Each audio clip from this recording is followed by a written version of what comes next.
The Galactic Council chamber was meant to inspire awe. Its architects had carved it into a sphere of flawless crystal alloy, suspended in orbit over the turquoise gas clouds of Virilia Prime.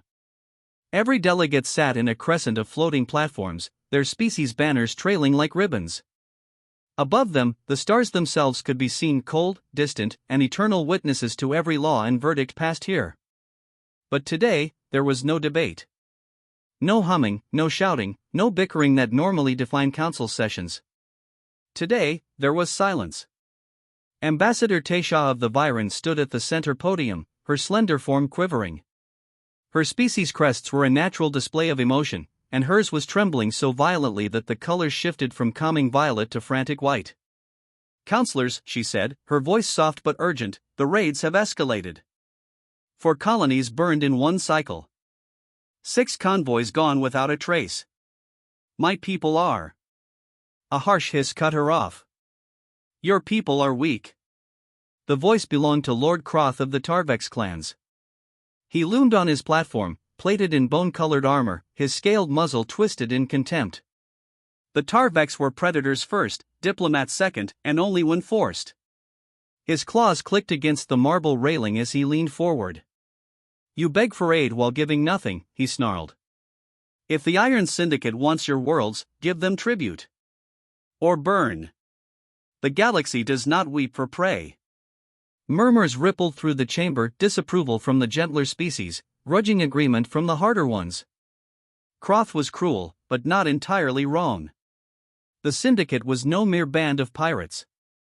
It was a war machine that had grown fat in the shadows since the Council had disarmed most of the galaxy after the last accord. They had ships bristling with illegal weaponry, warlords who answered to no one, and a hunger that drove them farther and farther into Council space. One by one, delegates spoke, some pleading for assistance, some insisting the Syndicate was not their problem. The chamber turned into a storm of voices until a single word, whispered by Eldervith, cut through the noise like a blade. "Humans." The chamber froze. Every species knew the name. Even the youngest delegate, a fresh-eyed diplomat barely into adulthood, had heard the stories. Humans, the Terrans. A ghost species. 500 years ago, they had been the fire that burned across the stars. They had fought in every major war, bled on every front, and built a fleet so vast and so dangerous that the galaxy had been forced to demand their disarmament. But humanity had refused. Instead, they had vanished. Billions of them had chosen cryo-exile, sealing themselves in stasis vaults scattered across Sol, refusing to live in a galaxy where they were not free. Their fleets had been mothballed, their colonies abandoned, their great cities turned into mausoleums. "They sleep," Elder Vith rasped, his mandibles clicking as he spoke. "By choice.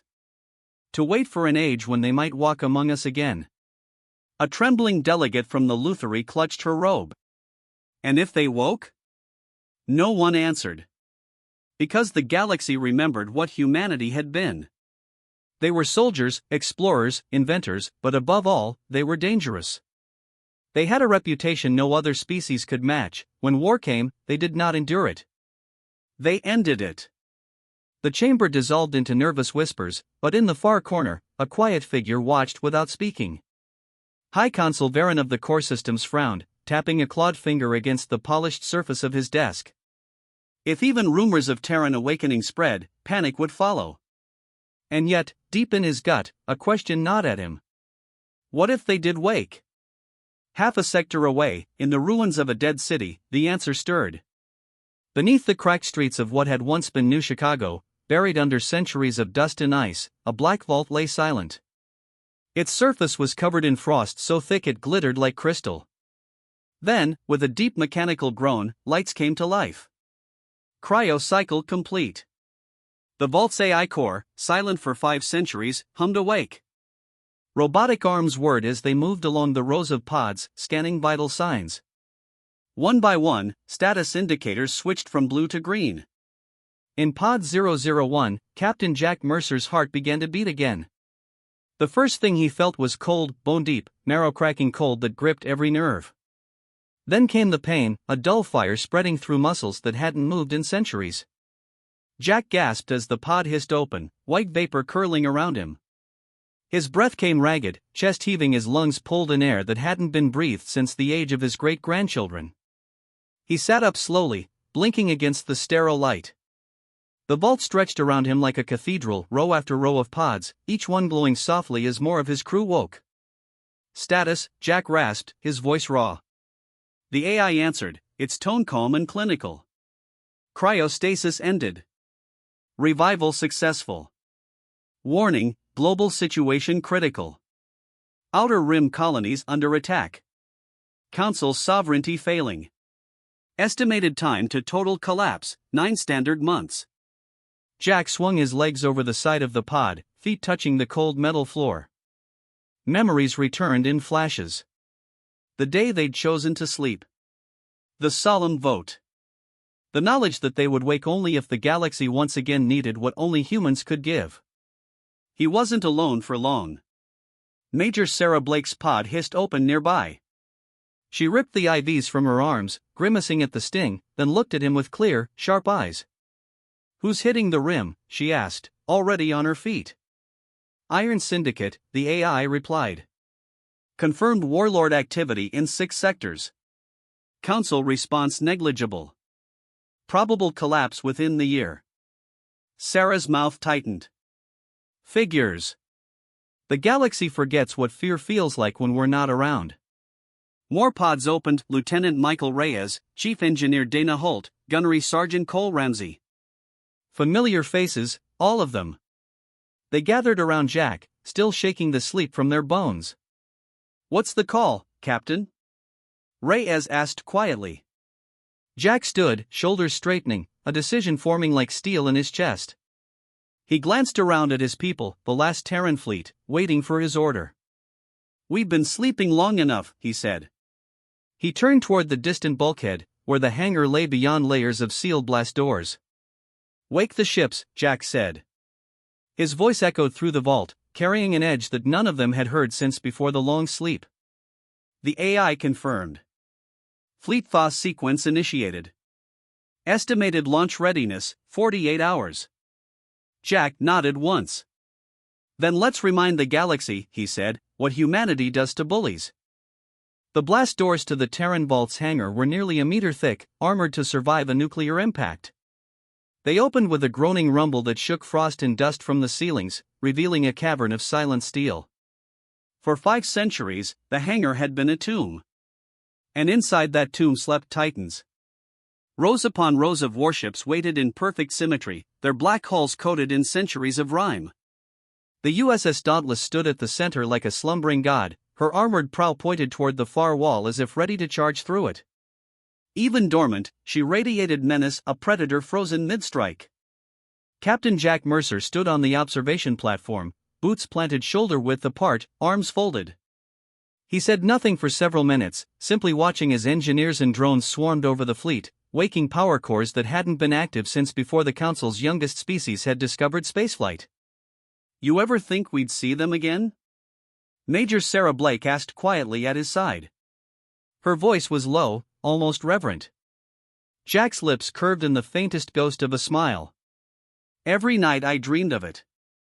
Below, sparks showered as technicians stripped away layers of frost, exposing the Dauntless hull markings, a Terran eagle etched in white and gold. One by one, running lights flickered to life along her massive frame until she glowed like a star. "Feels wrong somehow," Lieutenant Michael Reyes muttered, coming up behind them. "Feels like we're breaking the pact." Jack didn't turn. His eyes stayed fixed on the Dauntless.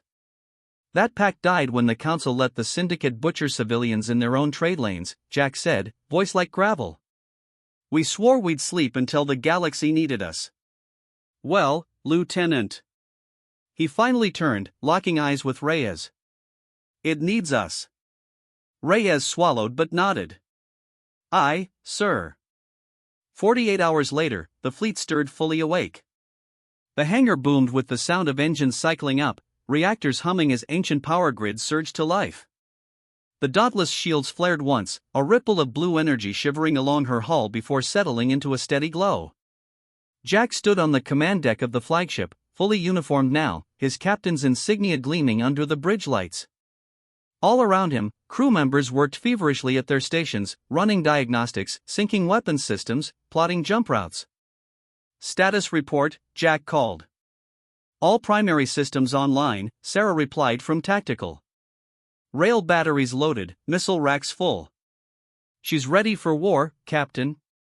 Jack felt something deep in his chest, not excitement, not fear, but something older. A familiar, dangerous calm. Then let's take her out.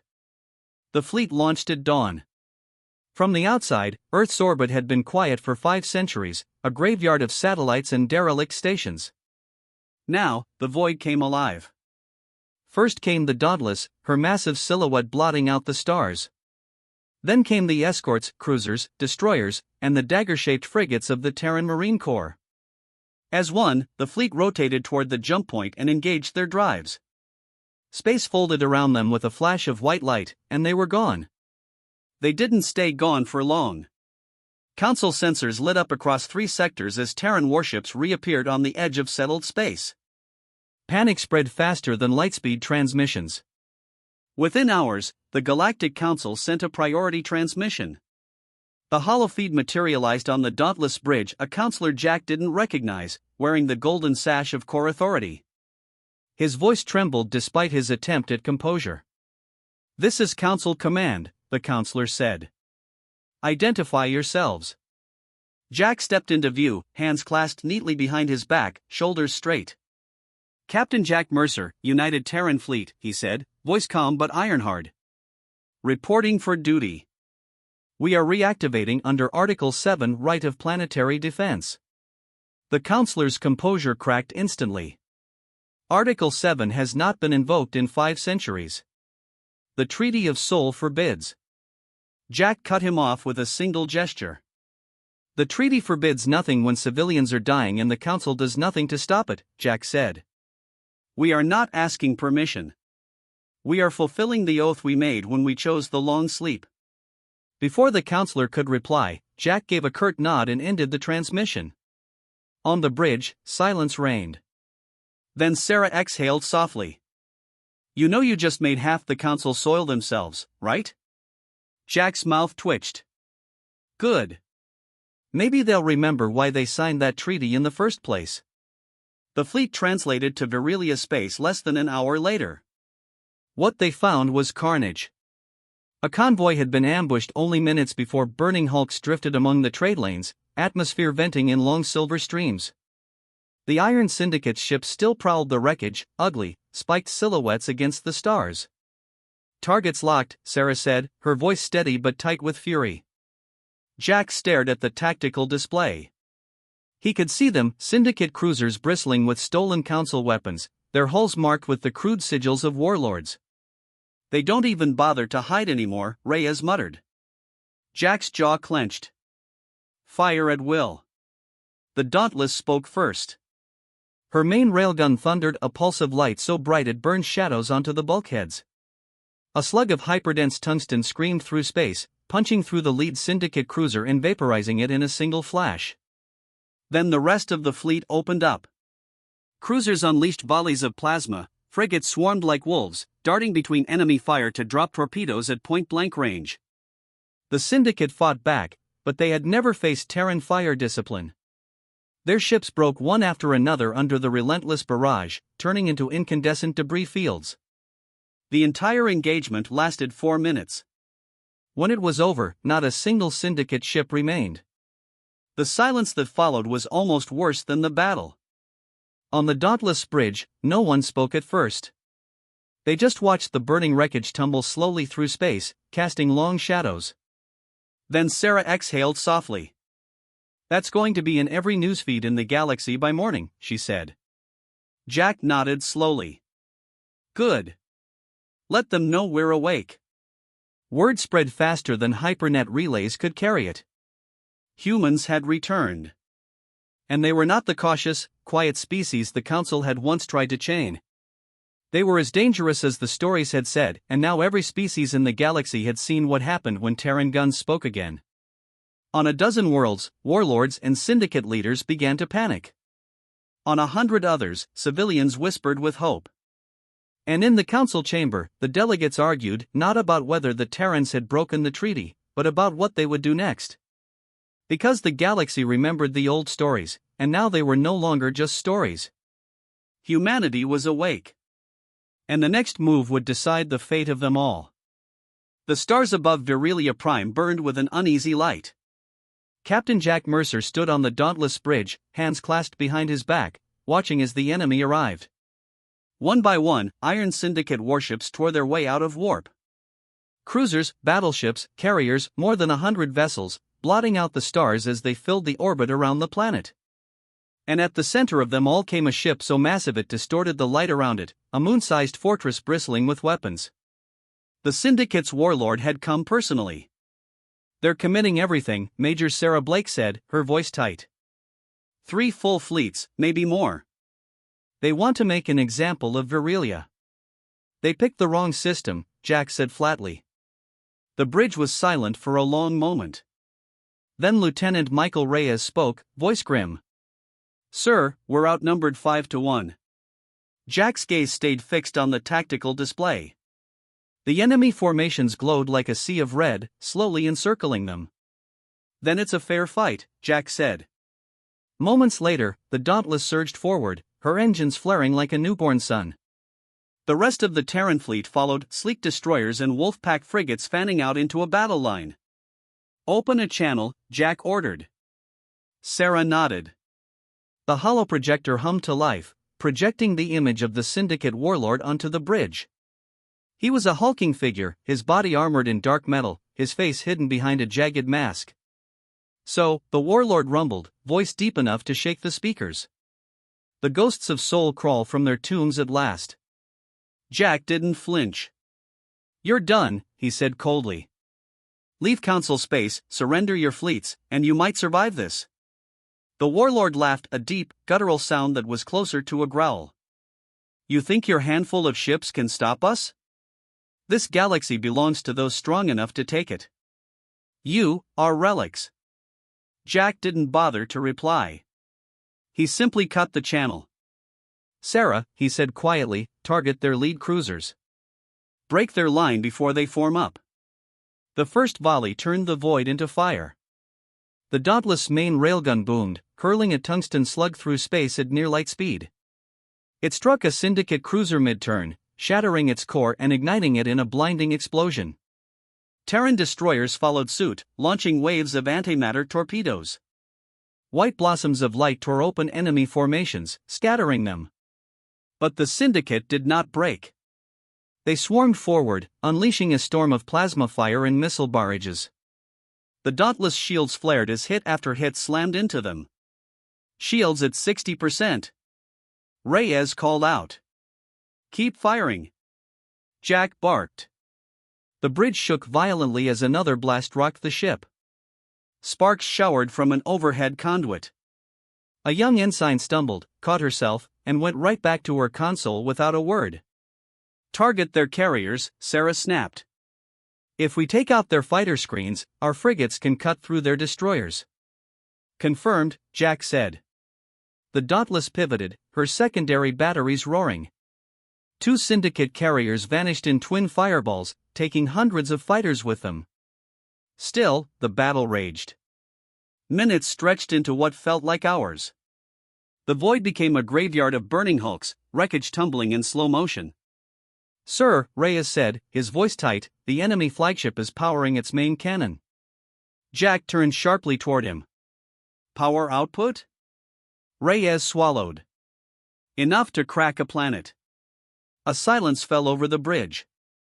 If that cannon fired on Virilia, millions would die. Jack's jaw set. "Then it doesn't fire." He turned to Sarah. "Plot us a collision course. Get us inside its firing arc." Sarah blinked. "You're not serious."